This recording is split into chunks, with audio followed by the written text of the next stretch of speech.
Morning. How you doing? Crazy bunch. Everybody good? I aren't sure. Should have kept that on from yesterday, shouldn't I? Good morning, chaps. Hey, what's going on in the chat already? Is Dave already smacked on balls deep? Nice one. This is awesome. Well done, chaps. Let's have a look, see what's going down. Looking like a down day for DAX today. It certainly bloody is. Gone balls deep. Where you short, Dave? Give us your entry. Let's have a look at what you've done. Awesome. Well done, by the way. Have you exited already or still holding? Just curious. Let us know, David. Well done, though. Let me just have a look at this DAX right on a shorter time frame to see if it could help anybody out. Let me just have a look at how I would have traded it on my old strategy. So there's your 7 a.m. high. There's your 8 a.m. low. Now, if you get into this here, this little bit of we have a first move down, which is fake. We tried to push back in again, and we fail. Now, in this push down here, in these little pins here, you've got to be trying to get a short on, haven't you, I suppose? I don't think I would have expected it to roll over quite as aggressively as it has done, but there was definitely a short there. That first push down, as I say, the first push through balance always tends to be a bit of a sucker's move, so never really like to look at selling the first push. But in here, as we roll over again, especially with this little pin here, as we push back up and fail again, what a lovely spot that is to be short. You could have put your stop just above here. You would have known if you were right or wrong very quickly, and then obviously you've got your risk reward on, haven't you? But nothing for me, chaps. I've not done nothing. So let's have a look, see what's going on with Dave. Where's he in at?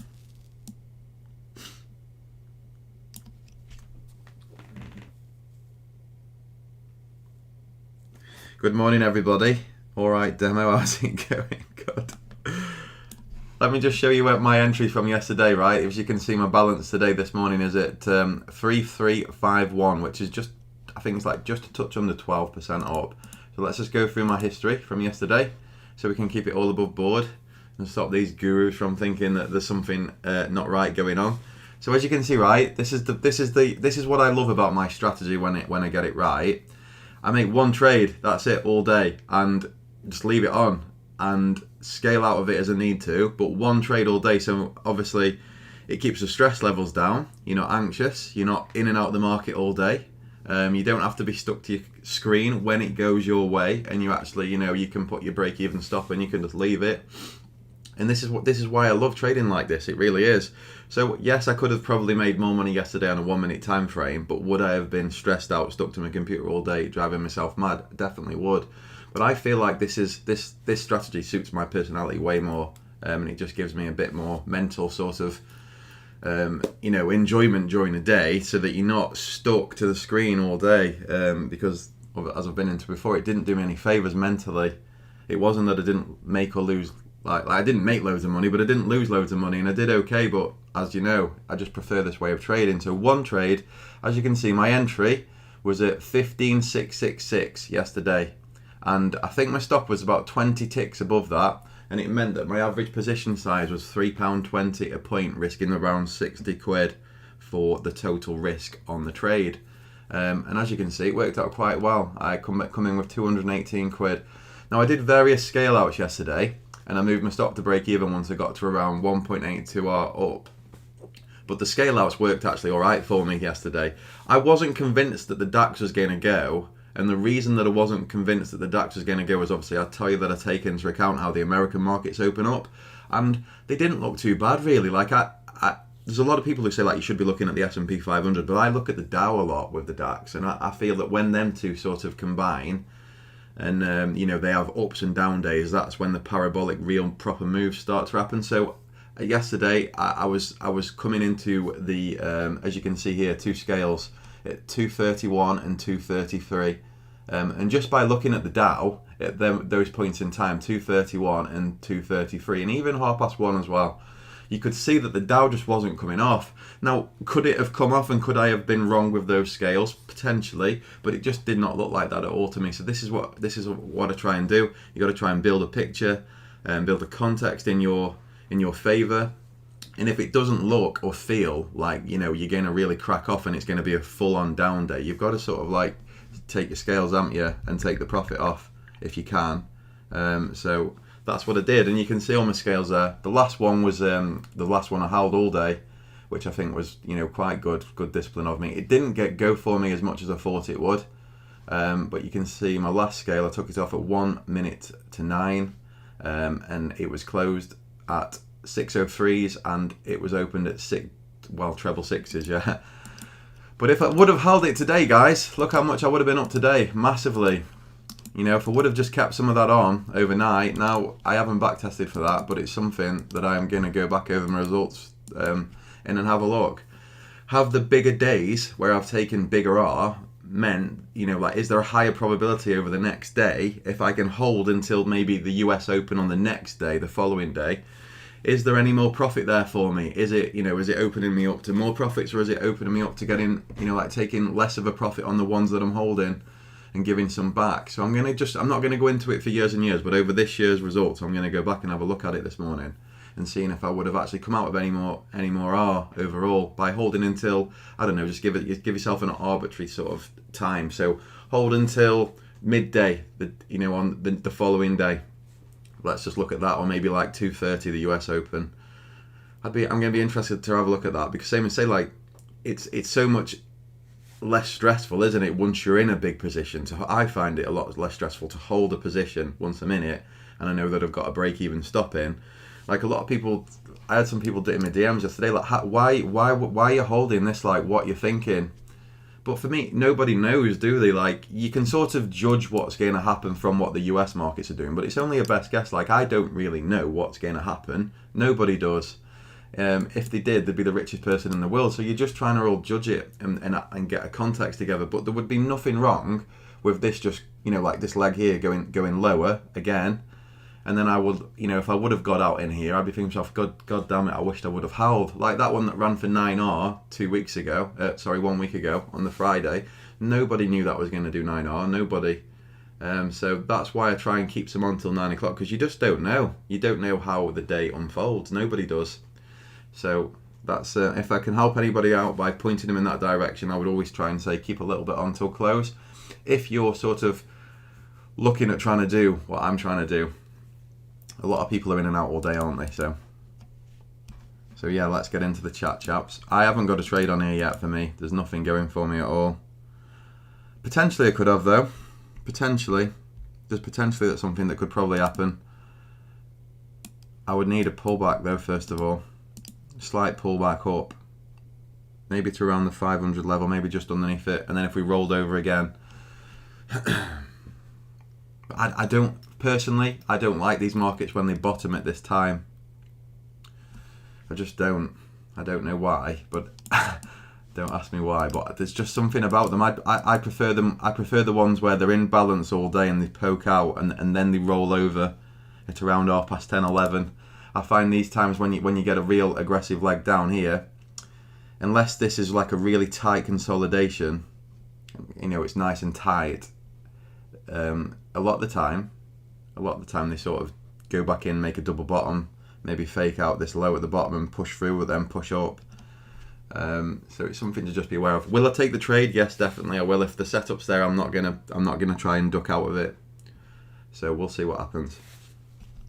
Let's have a look, see what you guys are up to anyway.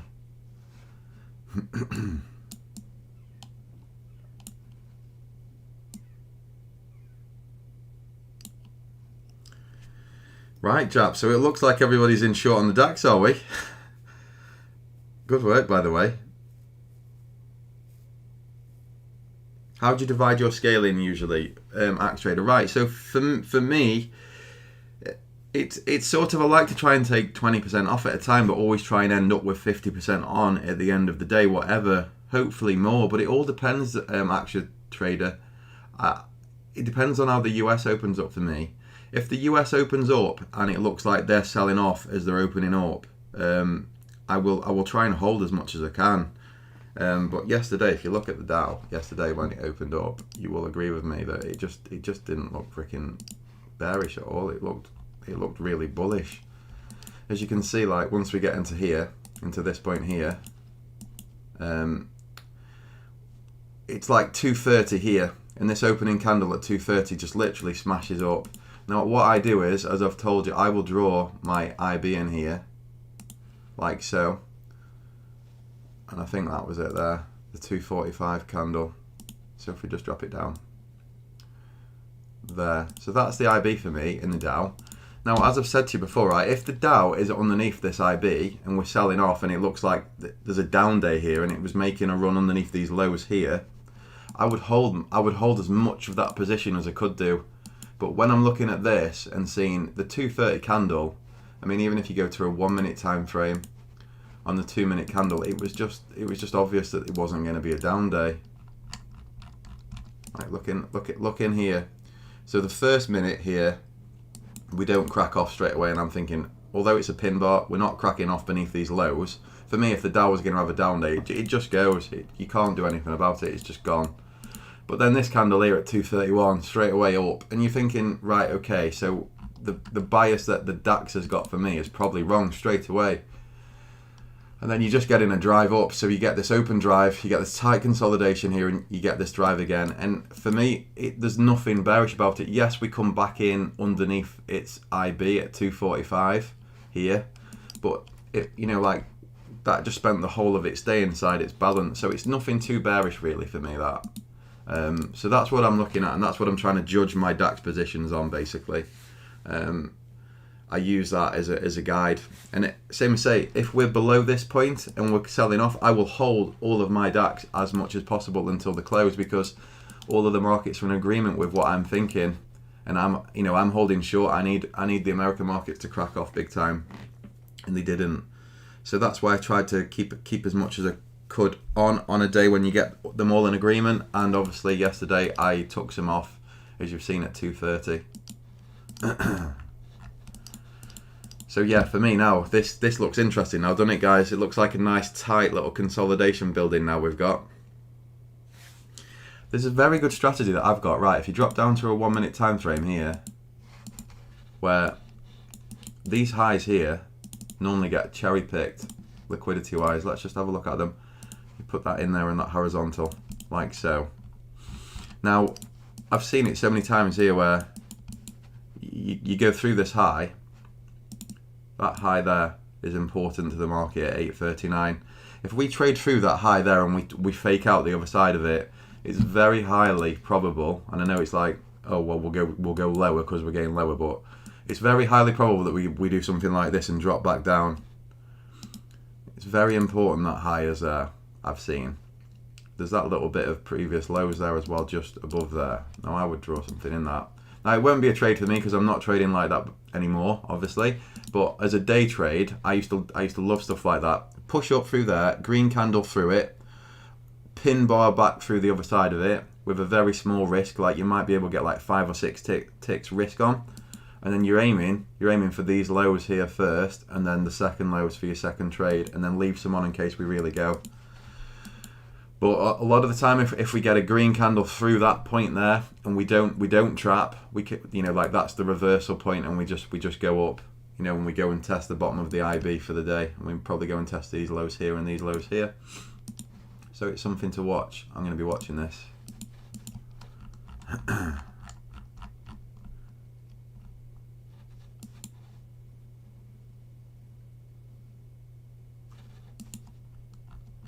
It's very straight line-ish though. Very straight line-ish. If you even want to get proper guru stuff, you can go down to this time frame, which is what I used to get a lot of my entries on. To be fair, it's a little bit like like maybe very short time frame stuff is too much for people, but to actually pinpoint an entry on, I'm not saying you should trade on it at all, because you shouldn't. But if you're on a 1 minute time frame, I think it's Lance Beggs' stuff here. You think he used a 15-second, and I found it was quite good for pinpointing an entry on. For the 1 minute chart, how you could team, like put them together and work them at the same time. So yeah, that's what I would be looking at.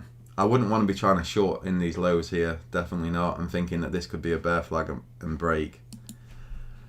because I think there's a higher probability that we push through these highs here and have a look, see what's above this point, see if any sellers are willing to step in again.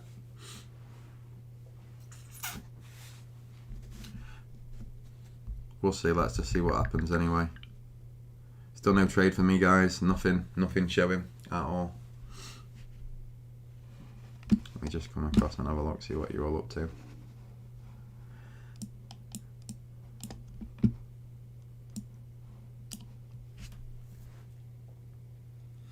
Plot the 10 EMA on the DAX 5-minute chart. As long as the price is below that, I stay in full size. Right, Nick, awesome. So I love stuff like that. I really do. For me, like Bollinger Bands, EMAs, Donchian channels, they all work very, very similar. And I find that in the madness of the markets, you just need something that you can lean on and just give yourself a little bit of mental, like it. You know, like in the heat of battle, if you're just looking at candles going up and down, it's just a guide, isn't it? So like Nick says, 10 EMA is helping him out there. I spoke to a big trader yesterday. Big trader. He uses Bollinger Bands. Obviously contextual in his bias as well. So he's not just doing what you see on these YouTube videos where he's buying the bottom of a Bollinger Band, shorting the top. He's adding it to his overall context of is what he's seeing. But it just goes to show, right, that Nick's there's pointing out an EMA. I love EMAs. I love them. I love Bollinger Bands. I love all that type of stuff. But it's only in the right context that they work. So don't be afraid of having indicators and using them. Honestly, really don't. You should use them if they can help you. Even if it's something to judge your risk off of so that your risk's in the same spot on every trade. It helps. It really does. Did you just entered in the middle of chop yesterday? Is that me, Aksha? Are you talking to me? I didn't enter in the middle of chop, no. For me, I entered outside of balance. Morning, Tom. Tom's in the room. 3350. Who is trading this account? Soros. I've got Judge Soros's waistline. Probably beginning to look as old as him as well, to be fair. Need a haircut and a shave. Let's just see what happens with this. Reversal outside volley can be a good entry. Yeah.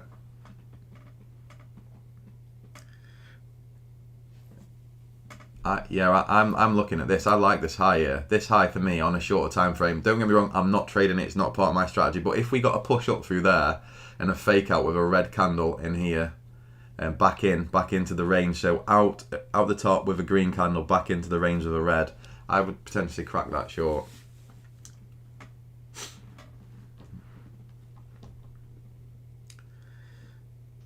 What are you up to, Tom? What are you up to? You doing anything? Are you trading? Colours are trade out, Mr. Levels. It's up to 3,350, but it might not be by the end of the week. I'm happy though. I'm happy with that. It's 12% really since I've started it, so I'm all good with that. I really am. It's not like no crypto sort of percentages, is it? But it's, you know, I think it's acceptable. I think anything profitable is acceptable, really, on a live challenge in front of people. But I'm pretty happy with it. I don't think it'll stay like that though. I think I'll probably give a bit back towards the end of this week now. My strategy for September is having a good month, really. So we'll just have to see. Just got to keep on hitting it and seeing what happens. See what we're waiting for here now. 9:05.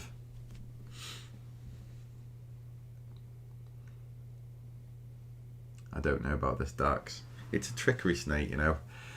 It really is. It's great. Yeah, I suppose so. I'm happy with it anyway. I was more happy with yesterday because I executed perfectly. So that's what I was happy with. Same as say last week I wasn't happy because my execution was slightly off. I was like doing stupid things like trying to second guess what was going to happen. And, you know, who the hell knows? I don't know. And it's just one of them. You sort of get into this doom loop, psychological doom loop. But yeah, I managed to just have a little break and then smashed it on the Monday. So we'll see what happens. Nick, so are you trading just off a 10 EMA on a 5 minute? Let's get it up and have a look, see what you're up to. It's the bottom of balance there. Let me just throw that in.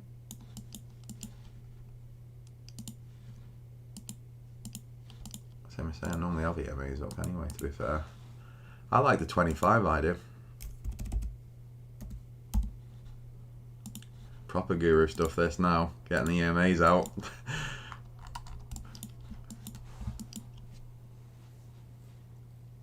Love it. Same as saying, in the right context, the moving averages can be great. They really can. It looks like this could go, doesn't it? This DAX. There's no trade for me though. Need a slightly bigger pullback, which is going to be disappointing if it goes without me.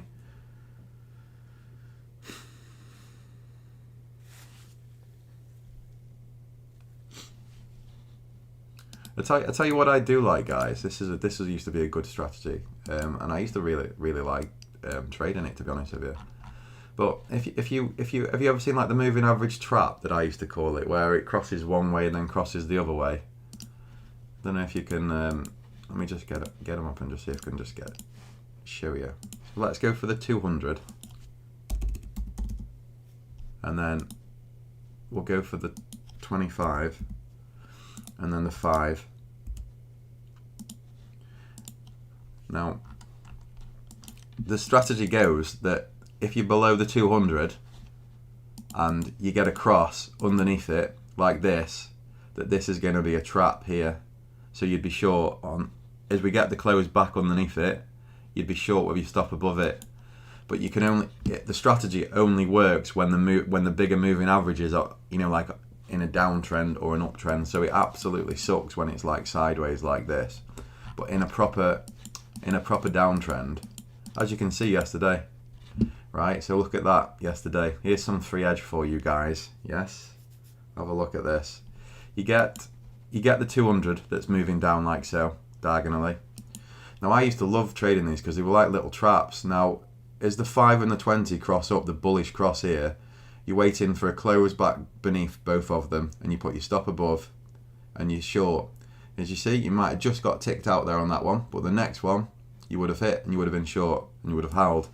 And now again, you get a bullish cross here, yeah? So you're waiting for the trap to happen, and there's your entry. Your stop goes above that high there, and you just leave it on again. And when you get a proper day with flow down like this, the key to the strategy is having the discipline to only trade it when this happens, when you get the proper down move with the longer term moving average. But there's context to it again, isn't there? So you're not just trading every one because it doesn't work, but the context is that your bigger moving average is down, which normally means that you've broken the low of balance, you're trending down. So that means that we're just basically selling pullbacks, aren't we? And we're trying to use a very small risk and an entry into the market. So there's context behind the actual strategy that you're using. So have a look at that, backtest that one, but basically you've got to only trade it when this one is down short. And if you're trading it long, you're only trading it when it's up, obviously. Nothing of this. Once it starts going straight, you just got to get out the market and have a look at it, see if it makes any sense to you. It's a very nice scalping strategy when you can understand the context of the market and what it's doing. So have a look at it and see if you can do anything with that one. I used to love that strategy. But there's nothing here for me now. Nothing. It's gone without me. So, and there was no trade there for me. So I haven't missed anything, but the setup's not there for me. Let's get these off.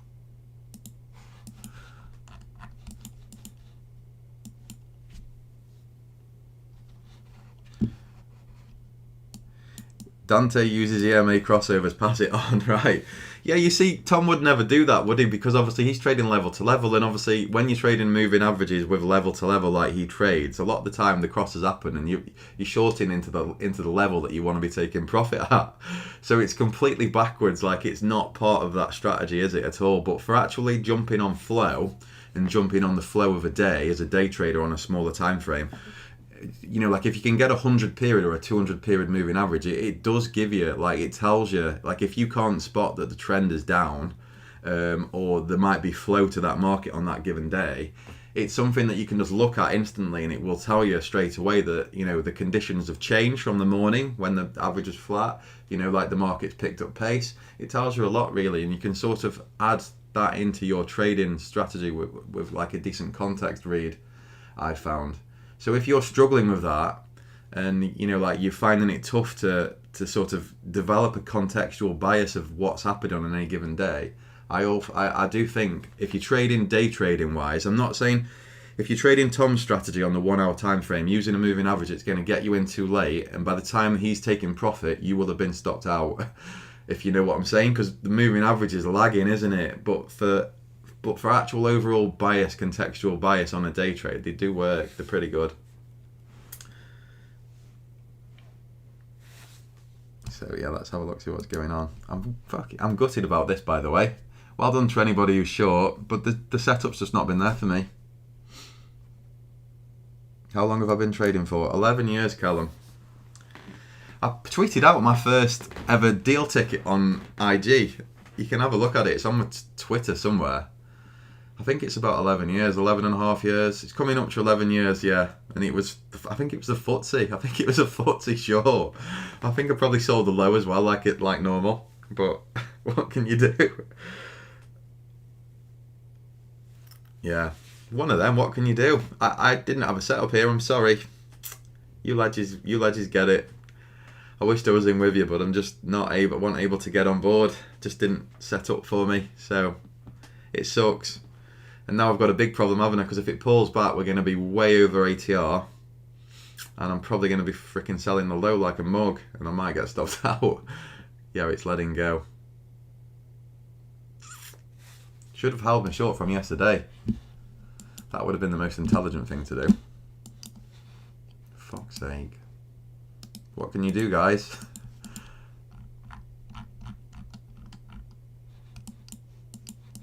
Where are we going to? That's the question, isn't it? But that's the thing, nobody knows, do they?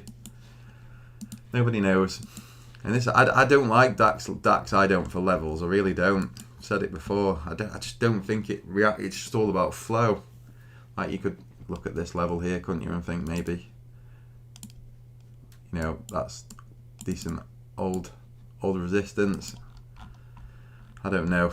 I don't like looking at levels. I'm not very good at it, so I won't bore you with anything like that, because it's just not how I trade.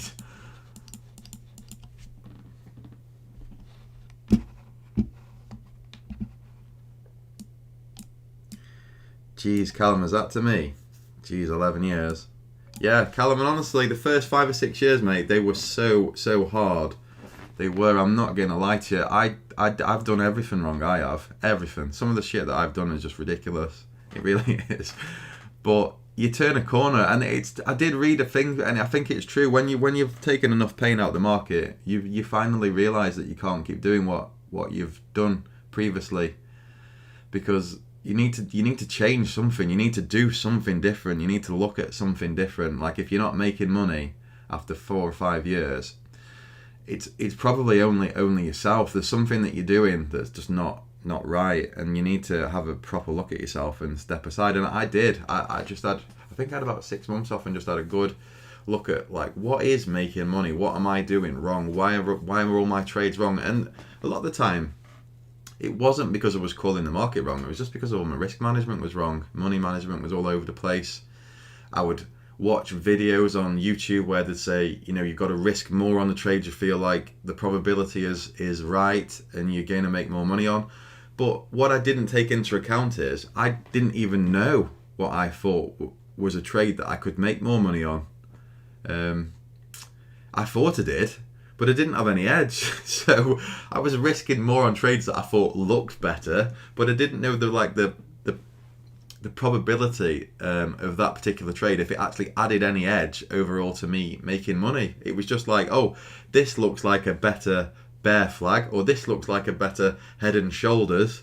It looks nicer, so I'm going to risk more on that one, and then I would just fucking lose money. And that's just how it went. And until I actually had a good break and went through everything properly, you realise what you're doing wrong, and you've got to make a change. So it was just a complete change for me, really. What was one of the low points in your first 5 years of trying to make it in trading? What did you learn from it? Steve, so going a bit deep really, but it's the times where I look back on my life and everybody's like, I was on holiday. I've travelled. I'm not going to lie to you. I've travelled everywhere. I'm not going to like bragging or anything, but I've been to China. I've been to the Maldives. I've been all around Asia. I've been to all around America. I've been more or less everywhere in the world. And a lot of the time when I was travelling and seeing these places, I was freaking on my phone, like looking at IG. And that, for me, the low points aren't the money that I lost. The low points are the time that I can't get back, that I give up by looking at my phone or looking at my laptop. The enjoyment that I missed spending with my family. I drove to the south of France once with my lads, and it was great, and we had a great time. But I just remember like being in a service station, like looking at my phone to see what the market was doing. Like, and I wasn't making any money, but I was just trying to learn, and I don't think I was trying to learn in the right way though. So I would spend hours trying to look at the market rather than, trying to come up with a strategy and back testing it. And I'd spend way more time just staring at a chart than actually trying to put something together properly. And I think that's what I regret the most about trading. It's not so much the losses of money, it's the loss of time, enjoyment of my life. Like, I look back at my life I'm 37 in January, and from the age of like 25, 26 till I was 30, I don't think I really enjoyed my life very much. I did things, I went places, and and I had a good life. And I'm not saying like, there's way more people out there with a worse life than me, obviously, but I'm not going to get that time back, and that's something that really irks me. But it was just my journey. Must have had to do that in order for me to realise that, like, this isn't the right way to be. So yeah, that's what disappoints me more than anything. Just the time. You can't get it back. You can't get it back. So I would tell anybody that's got a young family, that's got a good job, a good career, stuff like that, like, don't give that up. You've got to keep on with all that. Don't give your life up. Make time for trading and be very disciplined with how you are with the market and what the times that you're looking at it and stuff like that, because you will regret that. I do massively, and I can't get it back. So it's not just the losses of money, it's the losses of time and enjoyment with your family and friends, social gatherings, stuff like that. Like, you tend to not go to these types of things because you're stressed out about the market. If you've lost money or you've not quite got it right, you're worried, you're anxious, you're stressed, you're trying to crack something, but it's not there. It's not really there. It's never something that you're going to fully be able to grab and feel. It's all, like that thing on Wolf of Wall Street where he says it's all fugazi. It is all fugazi, and it all means absolutely nothing.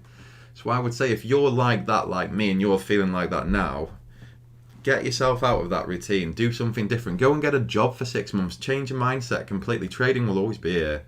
And just be very disciplined about the time that you look at the markets. And if you're not doing something that's beneficial, like back testing or building a strategy or trying to learn something new, and you're just sitting looking at the markets every day and you're losing money, or you might not be losing money, but you're losing time. Like, that time, you are never going to get that back, and you will regret it, definitely.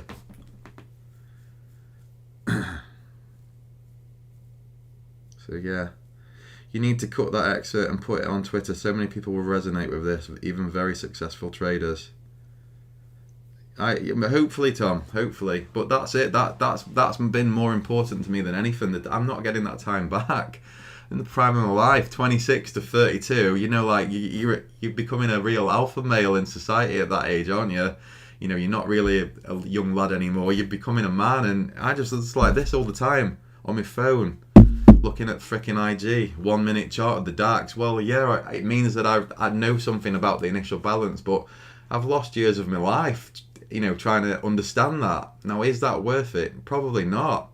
Would I probably have made more money by putting that much of effort and emotion and stress into another business? I probably would have. I'd probably be a multi-millionaire now. But these are the costs of educating yourself with this business, and I hope by doing this that even if it helps one person. I had a lovely email yesterday, by the way, off a guy called Kurt. I don't know if he's in this morning, but I don't know him. I've not heard him. I've never seen him or anything like that. But he sent me a message just saying, it was a really nice message, and I read it last night, and I felt like I was doing something good. he was very appreciative of the realness of this, like me talking about the ups and downs of it and seeing the balance go up and down and it all being live so people can see it. You know, and I just felt like really good last night. So I'm happy with that, and I'm happy that I can potentially add something back to people, which is the whole point of this.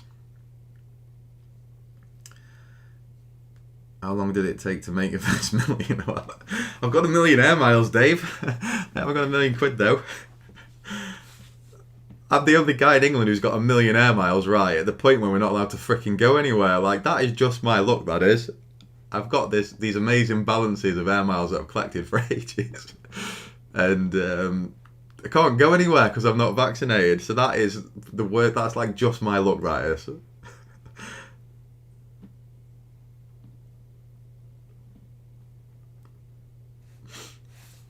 So yeah, and if anybody's worried about anything, guys, if anybody wants any help, right, I'm sure that we've got, how many people have we got on here? 50, 60 at this moment in time. And if you're watching after, because obviously the videos do get quite a few watches after, if you are struggling and you are not making any money, send me an email, okay? I might not get back to you straight away, but I will try and offer you some advice. And now that advice might be to stop trading, and you might not like what you're hearing, but I will give you my honest opinion of how you can turn it around and potentially help yourself. I'm not going to promise you I can turn you into George Soros, but if you're struggling and you're not making any money, be honest about it, right? Don't be on here like saying, oh, I've smashed this, I've made this, I've done that. Just be completely honest about it, because that's how you get help. You know, like, that is how people can help you, when you're honest and you lay it all on the line.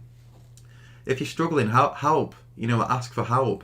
I'm not going to say I want 10 grand or $100, nothing, but I will give you an honest answer and try and point you in the direction of something that you could potentially do to help yourself out. And it will probably be to stop trading, and you might not want to do that, but it probably will be that for a certain amount of time, and just to see if you can have the discipline to give yourself a break from the markets first of all. So if you're struggling and you're watching this, send me an email, get in touch. There's no I'm not asking for any money, for any help or anything like that, but we'll just try and be completely honest with you. So if it helps anybody out there, be honest, jump on, send me an email, and I'll get back to you. I promise I will get back to everybody. It might not be today or tomorrow, but I'll definitely get back to you. So yeah, free help. And I'm not saying that I'm George Soros or Nav Saro, I am not, but I can definitely point you in the right direction to do things that might potentially just get yourself out of the bad mental situation that you might be in if you're constantly taking losses, because it sucks. Let's jump on. And if I do my arse by Friday, you might not want any help off me. So there you go. But I can definitely give you the pointers that I sort of went through.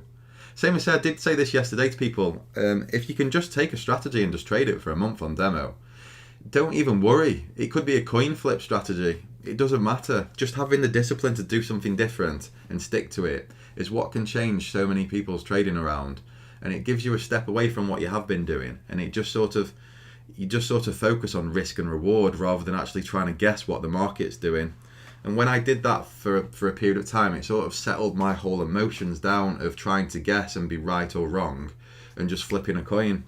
And it's amazing. You find it's it's so difficult to blow an account up or to do an account serious damage if you're just using the right risk. And for me, that's what freed my mind up to think that this is all crazy. It doesn't matter what you use, what strategy you use. It's just all about controlling your risk.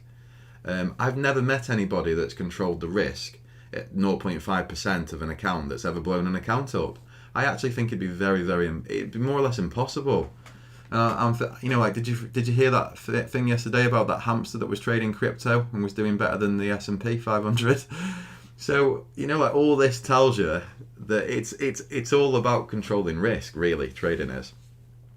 And what that discipline does of just trading that strategy for a month, if you're not doing very well, it just gives you the discipline of sticking to risk. That's all it does. The strategy it could be any strategy. It could be anything. It could be trading when the planets align and the moon, goes into its lunar or eclipse or whatever. that doesn't really matter. It's the context of controlling your risk which is the key, and that's the discipline that you need to control the most, because all the rest of it doesn't matter. So let's have a look, guys. So heavy on the DAX right now. Sam, what a hero. Is that you talking about Tom or me? I said Tom's Batman and I'm Robin. We're coming up, yours, Sam. Definitely, we are. We're coming up. Tom needs to get below 14 stone first. I'm going to go to the gym today, guys. There's no entry here for me at all. Potentially was an entry in here, but they just didn't line up properly. Got to stick to your strategy. Hey up, webcamschat.com, hot girls and boys video chat. No. Seriously? Someone's shilling a webcam service in here. Hot girls and boys. I don't want to see any hot boys, thank you. Webcamschat.com. Give me a link. I'll get it up on my other screen. Provide a link, please.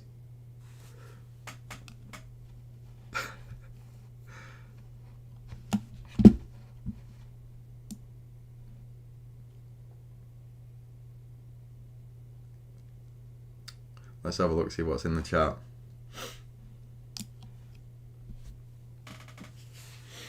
Sierra, how are you doing, bud? Are you good? Are you in anything this morning? Are you still holding your footsie short, by the way? Let's go and have a look, see what Sierra's done up to. You were in that Badger, weren't you? You were in here, weren't you? Somewhere around this point. 82s, was it, or something? I forget. Nice trade, dude. Did you hold? Did you hold, or what did you do? You still in? What are you looking for? Give us a shout.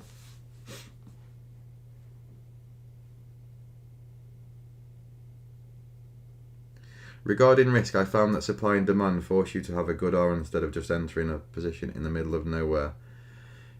Yeah, Merlin. So you trade in... Morning, Merlin, by the way. You're trading supply and demand zones, are you? Is that... What time frame you're looking at, Merlin? 1 hour, 5 minute, 15? What do you trade on? No closed on the EMA cross back. Right, Sierra. So let me talk you through about what I would do with that, and this might add something to you or not. But what I was saying to you yesterday is, I would only trade the first. I don't know what moving average cross you're looking at, but let's just say you're looking at the 20 and the 5 into a supply area, right? So if you're short here, right, and you get the cross, let's just zoom in so I can show everybody. This might help somebody or it might not. If you're short here on this cross, yeah, and your stop's above here, then if you're going short into resistance, I wouldn't be bothered about these crosses here. I wouldn't, because for me, the cross that I'm most bothered about is the one that confirms my bias. The rest of them are irrelevant to me. So you're into resistance. You've got your cross that you need for your entry. Now I would just leave that, and I would leave it completely until it hits my take profit, and then I would work out what the biggest R gain is, well, what the most profitable R sequence is of this cross into resistance. Now, you will always find with a moving average cross that these crosses here take you out of the trade far too early, and the biggest R gainer will be an arbitrary point in time or in price. So, as I said yesterday, and I don't know if it can help anybody in this room, these crosses here mean nothing to me, because the bigger context of the trade is that you're into resistance. So if you're into resistance, you've got to expect that the market is going to move lower. So I would always try and hold for more. Now you could go and pick a point like the first, like the last breakout point and take your profit there. Or you could just do it like 2R, 3R, 4R, 5R. Or you could do it like a day of the week. If that's the Monday high and that's the cross, then you're going to stay short till Friday or something. But I would never let these little crosses get me out of a trade. Once I get into my trade with my strategy and how I looked at the market on the 1 minute time frame, on the 5 minute time frame, if I was ever using an indicator to confirm my bias, once that bias has been confirmed, I leave it alone. And the other little bits and pieces in between, they don't mean nothing to me. They aren't part of my strategy. I would then be just looking to hold it and, forget the rest. Then all you're looking at doing then is this thing hitting your take profit, and that's it. Do you understand that? I don't know if that can help anybody, and that's how I look at it.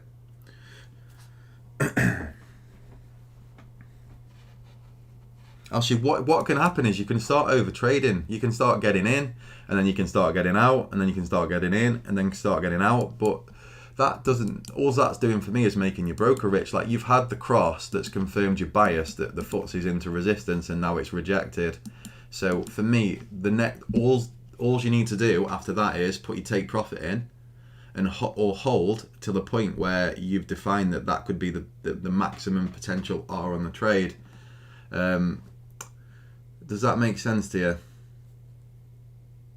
It's a good point. I need to backtest what you're saying with moving stop to break even and holding. Yeah, exactly. So you could potentially move your stop to break even. I don't know if that could add something to your strategy though by doing that. Sometimes it does, sometimes it doesn't. With mine it did, so that's why I do it. But with yours into resistance, it might not do, because if you get in a retest into resistance where you get a rotation back up, you might get stopped out and then the thing might go. So it's something to sort of backtest and build on a spreadsheet and see what happens. But I wouldn't be tempted to keep getting in and out, because the bias is that you're saying that this is resistance. So you could still be right but get stopped out, or be right and be trading in and out of a position and getting stopped out, losing money, making your broker rich, when your bias was that this is resistance and you've had your cross. So why do anything else? Like, why would you do anything else? Because you're still right. You know, your whole thesis here, your context of your trade's been proved right. So you should just hold, and try and work out what the maximum R gain is on that sequence of events. Do you understand? So have a look at it, bud. It might really help you out. It might not do. It might not help you out at all, but I would be surprised if it doesn't, because I've always found that by doing less, you can get more. It's just, like, you've got the context spot on there. You're into resistance, you've got your cross, you've got your stop, everything, and you can end up over trading it. Trying to be a trader again, and this is what I used to be like trying to be a trader. And a lot of the time it would mean that I wouldn't earn any money, or I'd earn less money than just by just leaving it on.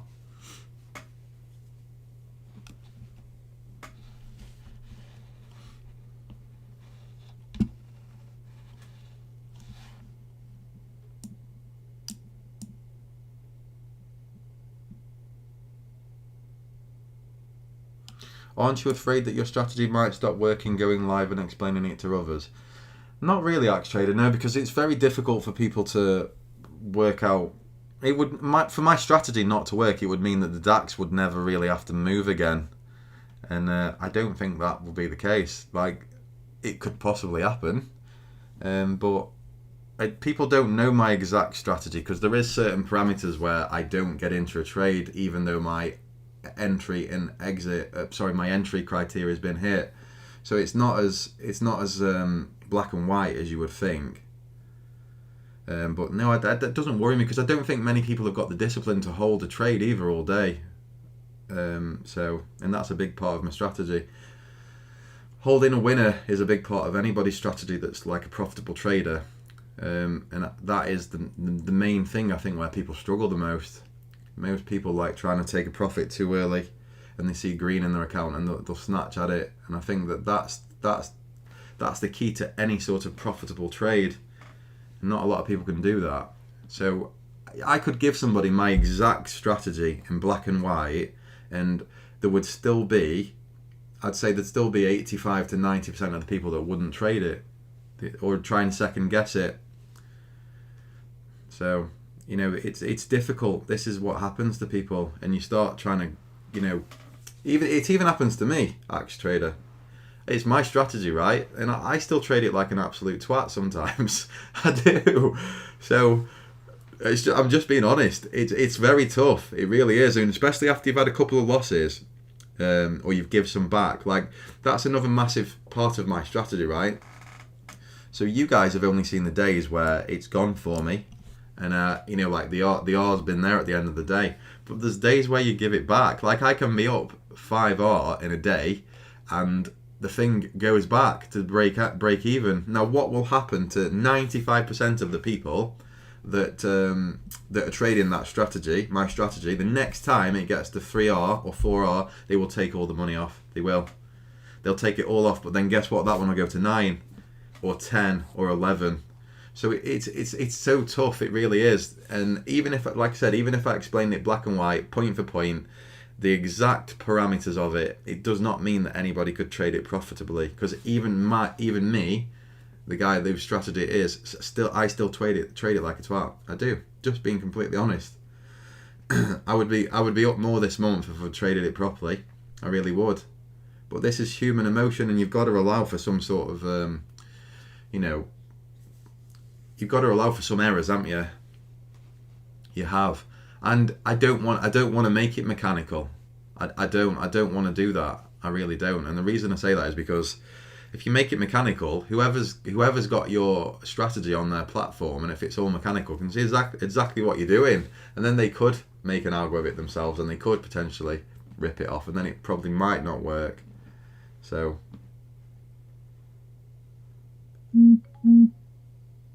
Nathan, first time tuning in. Typically I avoid watching others trade and talk. Followed you for a while on Twitter. Here I am. Cannot beat honesty. Thanks, Nathan. Appreciate it, bud.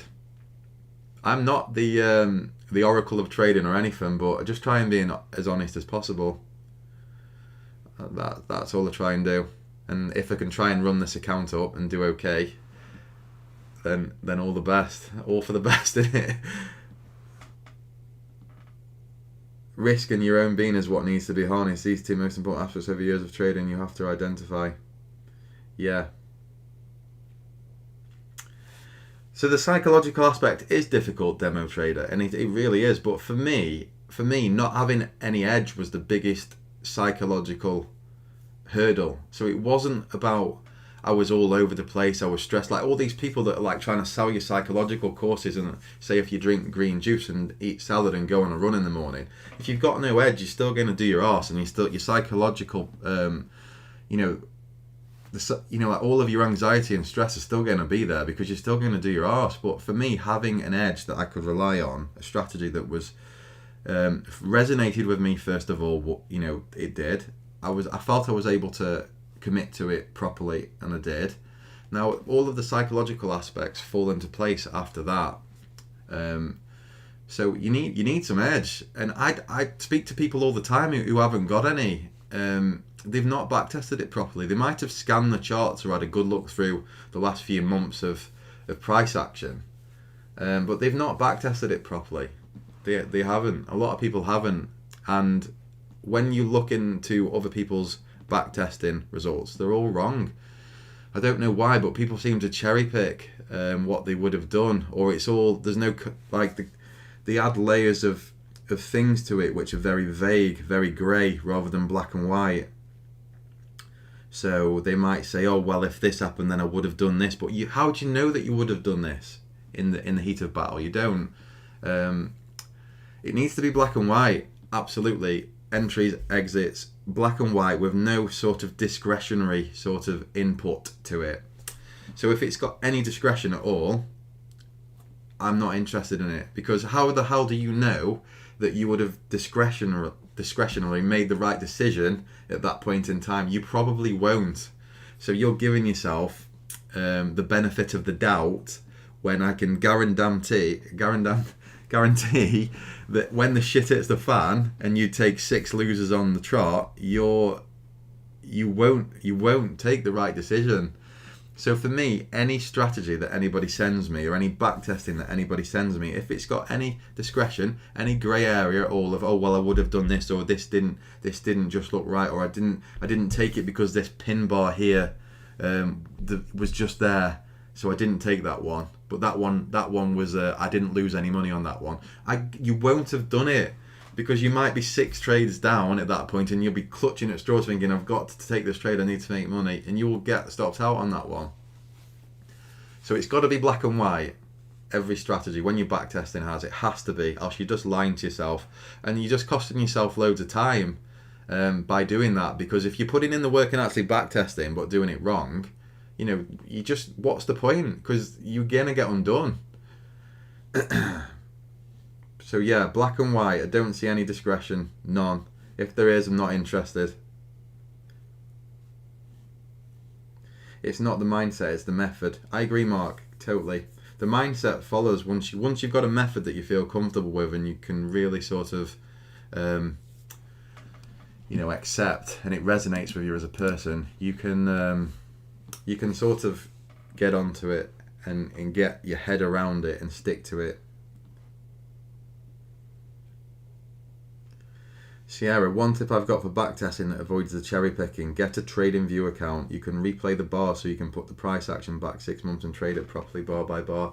Yeah, that's a good one, Sierra, because same as say, like moving averages and stuff, they always look better in hindsight, don't they? They really do. That's one thing that I have noticed with them when I've been backtesting with them, which is why I don't backtest with moving averages.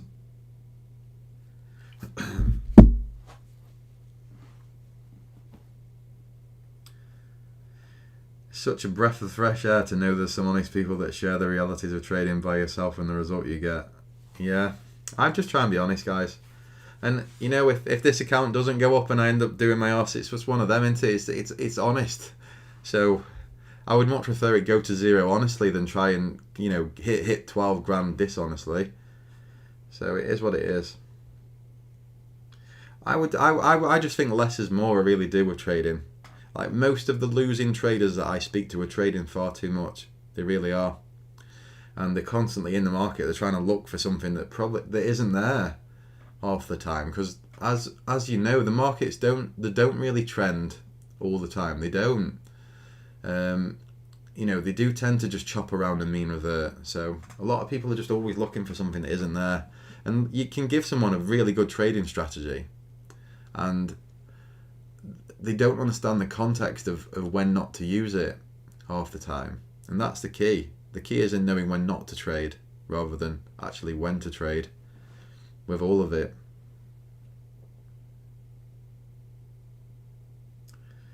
So I've done that too, Nathan. I've faded myself. I have before in the past. I've faded. I've been at that point with you, I think, if that's what you're saying, where I've actually faded what I'm thinking that would be the correct thing to happen. And then what happens? The correct thing happens. Like, you can't cherry pick the sequences. Nobody can. And this is what I used to always try and do. So if I was on a losing streak, I would think, right, this is going to break out here, so I'm going to go short. But normally my strategy would be to buy the breakout. You can guarantee the damn time that I would sell that breakout, it would go. And I would get washed out. It's just how it goes. You have to get out of all that. That is just the doom loop to ruin. And that's because you're clutching at straws. You're trying to take a chance on anything. You've lost all of your discipline at that point. It's all gone out the window. There's nothing left from that point. You might as well just get up, take your money out of your account, and give up and walk away for 3 or 4 months. Once that starts to happen, there's nothing there. You have basically completely hit rock bottom, I think, in trading once you start thinking like that and fading your own strategy and stuff. There's nothing there. And it's very difficult to get yourself out of that mentally. It really is. It's tough. But the only thing you can do is have a break. Step away from the computer. Take your money out of your account and go and do something else. Go and earn some money somewhere else in your life to make you feel confident again, make you feel positive again. It could be anything, but just go and earn some money somewhere else. Do something positive. Do something different.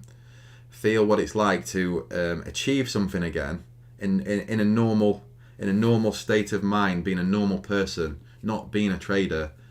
Have a little break, earn some money, get yourself feeling mentally right again, and then come back. But don't come back and do the same thing. Do something completely different. And that's the only thing that you can do. That would be my advice. Because I've been there, Nathan. I've done that. I have. Fading yourself. It sucks, but these are the things that you do. You're just desperate, aren't you? Desperate to try and do something or make money or get money back that you've lost. But yeah, I've been there. Do I really want to be selling the stacks down here after this move? Fuck's sake. See, this is where my strategy pisses me off, because it puts me into a position where there's a fucking high chance, sorry for swearing, there's a high chance that I'm going to be selling the fucking low of the day.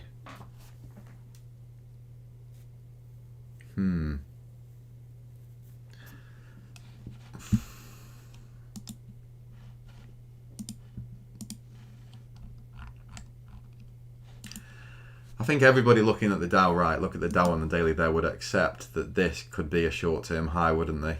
Everybody looking at that. You've got resistance here, you've got resistance here. You've had this move through it that's not been accepted. And you've had a move down and you've had a move up, which looks like we've got resistance here again. And we could potentially come off on the daily.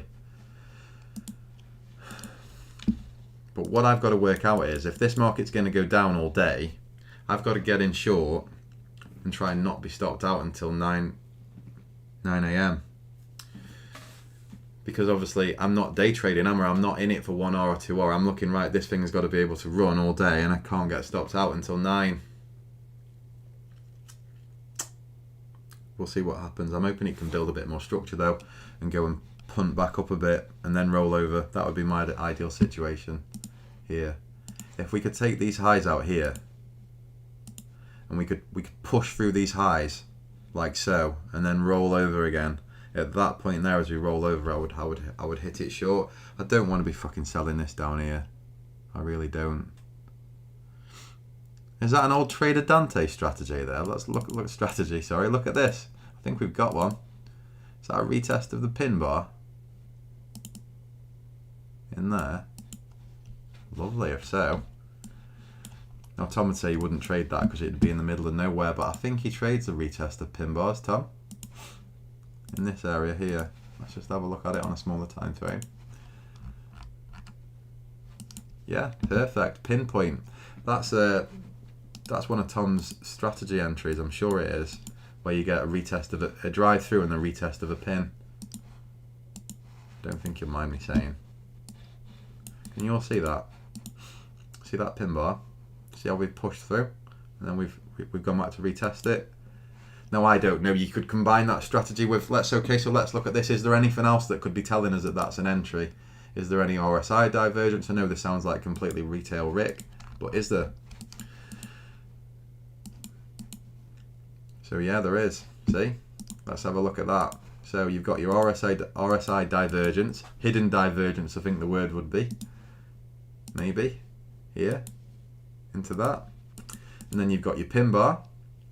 You've got your close back through this level here, and then you've got your retest on the top of that pin bar, and then you've got your risk. What your risk would be here, your stop would be underneath this low, and you would be expecting this thing to push on now. So that's another day trade strategy that's good, guys. So I've put 2 out there this morning. Have a look if that makes sense to anybody. So you've got your RSI divergence here, as you can see. Yeah. You've got your pin bar. You've got your close back through and a reclaim of this level, and then you've got your pin bar re-entry, as Tom says. Nice clean entry off the top of that pin bar.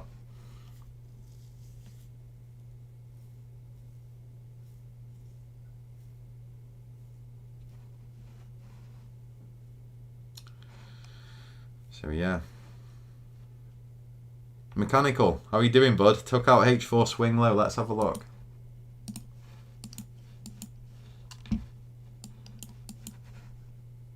You're looking at this one here. Friday's low.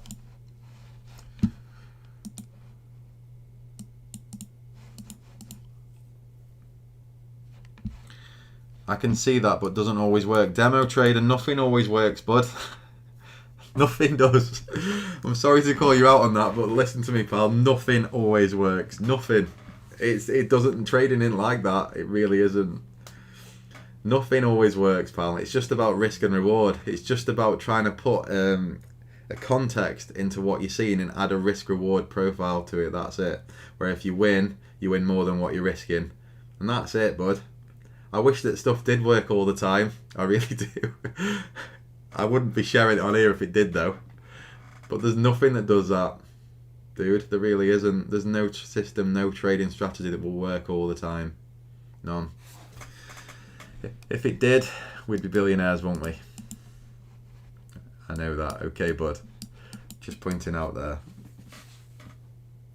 You've got to take into account that there will be losers of everything. I find the best trading strategy are the ones that do lose more often because people can't see them. I find the ones that have got the bigger R rate and the higher losing rate are the best ones to use. Why? Because a lot of people can't see them. like my trading strategy, you guys haven't had it yet or seen it, but I sometimes lose like five or six trades in a row. It can happen, sometimes more. But people get put off by these strategies. They want to see something that has a win rate, a decent win rate, and they can see working all the time. But I find them ones that probably don't make any money. Because if you can see it working all the time, you can like most people can see it working all the time, and they tend to just be break even. When you backtest them, they tend to sort of be going through and they're profitable, they tend to just be going through a decent streak. But then you get all the losses later on that you can't see, or you haven't backtested far enough to see that the loss sequences make it break even. So I like win rates and strategies that have these sequences of losing like 6, 7, 8, 9 on the run, because it tells me that most people aren't doing it, but they miss the big trades, they miss the big R winners because they can't hold till close. Most people can't. And that's how I know my strategy will probably be around forever, because people just can't see it. They can't. Everybody wants to be making 1R or 2R on a day trade instead.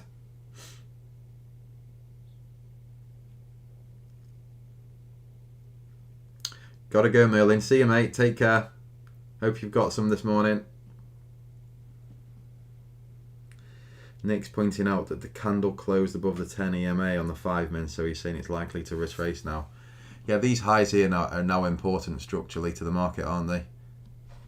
I would always just have a little leveling across that point there if I was day trading it, and same as say I'd be looking for a push through into that level, and then a trap and a rollover for the continuation. But it might not happen. We could just push straight through and go back in to balance and range for the day. Mechanical. The notion that the best strats are the ones no one else wants to trade are spot on. Definitely. Without a doubt, that is true. Same as say, most of my entries don't make sense. They really don't. And the ones that I do think make sense, I get stopped out on. Like, I do. So.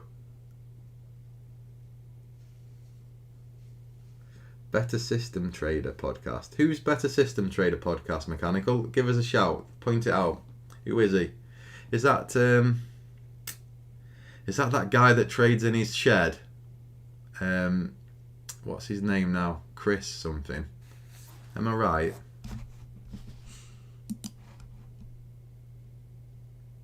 This game really does suck, doesn't it? It does, this Sierra, it does. It does, bud. Welcome to the shit show. Why have we chosen this career? See, look at that there, that high. That high there is important to the market. Now, what a sucker that is. If we would have pushed through there, that would have been a day trade for me. Now we've got this shy little consolidation underneath it. Again, they worry me, because to me, like that's the retest that's happened there, hasn't it, already? Now, if we have another go through, I wouldn't be interested in it. Might work, might not. But I always like the ones where you got like a clear run up to the level, and it hit the level and then closed back through. So there's slight nuances to it. I don't like these ones where it runs up to it and then it just stops just shy and then it consolidates here. Like, that would worry me if I was short. Same as say, if this leg would have just gone in, pushed in, and then closed back below, I would be definitely short as a day trade. Not with what I'm doing now, but in the past.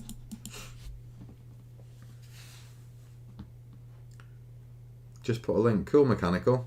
Can't see it on here though. Australian guy.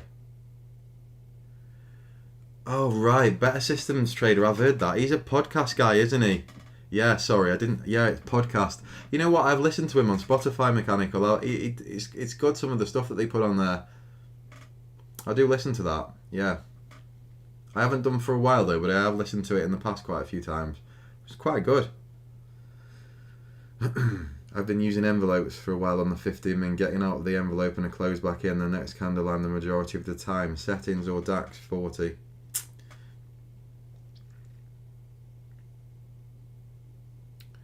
Yeah, now I'm a big believer, Nathan, that there's only so many points in a day where you can earn money trading. So unless you're an order flow scalper and you're in and out the market in seconds and you're in a prop firm, I just think that there's only a few points in the day when you can earn money. and be right all day like I can. Not like I can, like I try to be. So what I mean by that is, with my strategy, right, I have to be in the market all day until 9 to catch the big winners. So I can't be in and out of the market because there's only so many points in the day that I can be right all day and not get stopped out. And this is what I try and do. Work out where. What I say is, it's critical to me where I put my stop more than my entry. I don't know if that makes sense to you, but I don't want to be in and out of the market all day. I just want to try and pinpoint an entry for me that will mean that the market has got to change its bias before I am stopped out, and then it's acceptable to be stopped out at that point. So when you get in and out, and then getting a close back in, and then taking the next candle, try and work out, Nathan, I don't know if this can help, on the whole sequence of that envelope. If you're using an envelope, on the whole sequence of that trade, the context of that envelope, what is the point that you will most likely know that you are 100% wrong in the direction that you're picking of the envelope that you're using, and just trade that one entry, and don't keep getting back in and getting back out, and just let the position run. So rather than getting in and back out, you could potentially add more into a trade once you go profitable, but don't try and get out of the trade and get back in.